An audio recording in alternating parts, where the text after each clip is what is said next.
Bonjour chers followers, bonjour chers abonnés, bienvenue sur ma chaîne Curlé New York. Sujet du jour, Back to Africa.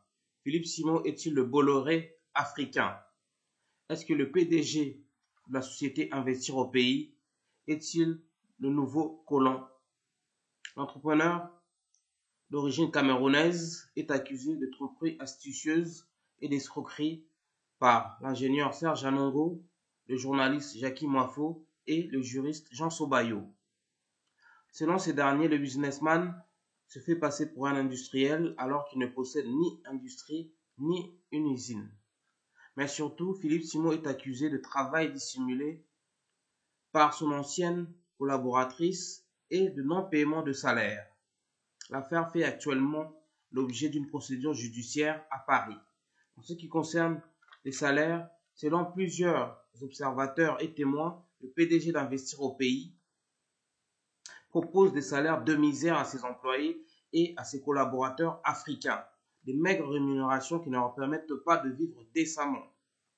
Par ailleurs, il faut savoir que la société Investir au pays France fonctionne sans employés ni même salariés. Effectivement, Philippe Simon a recours à des auto-entrepreneurs, un statut précaire bien que légal, souvent proposé à des immigrés.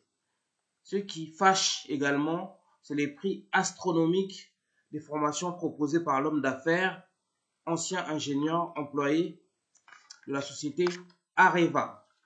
En effet, plusieurs formations dispensées par Philippe Simon créent la polémique.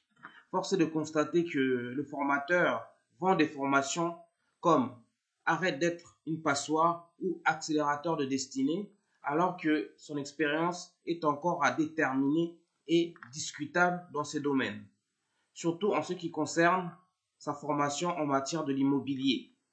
Et pour cause, récemment, Philippe Simon a invité ses abonnés à acheter des immeubles à 30 000 euros, alors que ces bâtiments nécessiteraient 260 000 euros de travaux. Une faute professionnelle qu'un agent immobilier aguerri ne ferait pas. Enfin, on reproche également à Philippe Simon de vendre volontairement du rêve à ses fidèles followers. D'une part, le youtubeur à succès se fait passer pour le propriétaire d'une jolie Tesla et d'un Range Rover Velar de luxe. Problème, tout porte à croire que ces voitures sont des voitures de location. D'autre part, il a affirmé dans une vidéo récente que son patrimoine pourrait atteindre les 50 000 euros d'ici 2030, alors qu'en 2023, il faisait savoir que sa fortune s'élevait à 1,5 million d'euros. Pour certains financiers, cette ambition paraît utopique, sachant que Philippe Simon ne possède ni industrie ni usine.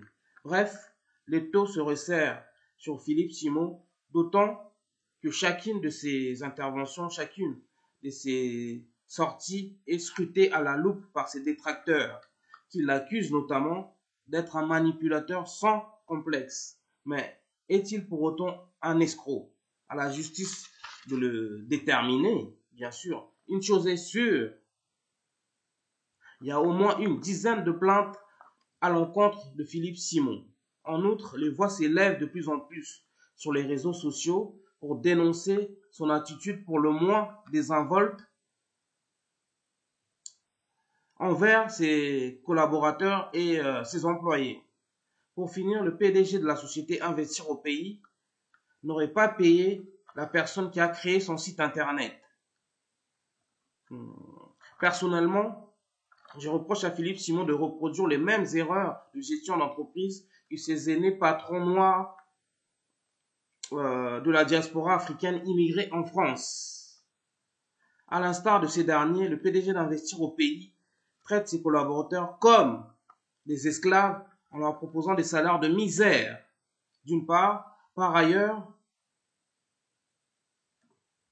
il aurait recours au travail dissimulé et aurait tendance à intimider ses employés. C'est vraiment regrettable pour un ingénieur formé en France en plus, qui a travaillé chez Areva. En regardant ces vidéos diffusées sur YouTube, il dit qu'il est là pour aider les Africains et pour développer l'Afrique.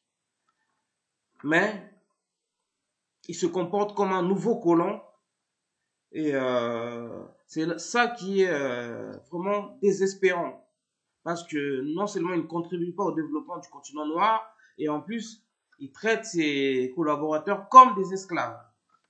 Pendant ce temps, Philippe Simon, le vidéaste, aux 1 million d'abonnés, continue de diffuser des vidéos tous les jours sur YouTube et continue de vendre ses formations comme si de rien n'était. Affaire à suivre, donc. Dites-nous ce que vous en pensez de cette affaire. Dites-nous si pour vous, Philippe Simon est-il un escroc ou non. Dites-nous si vous avez déjà acheté des formations de Philippe Simon. Et dites-nous ce que vous en pensez en fait de cette affaire d'escroquerie et de tromperie astucieuse et de toutes les plaintes qui visent Philippe Simon. On est ensemble, les Warriors. Bienvenue sur ma chaîne Curly New York. Ici, on traite de l'excellence noire, on traite de la spiritualité africaine, on parle des Noirs qui ont réussi dans l'entrepreneuriat, dans le sport, dans le showbiz, dans les médias et dans tout autre domaine. On parle aussi de la spiritualité africaine. S'il vous plaît, les Warriors, abonnez-vous en masse si vous voulez ne rien rater de nos vidéos. Activez la cloche de notification. Merci beaucoup. Peace and love. Peace out.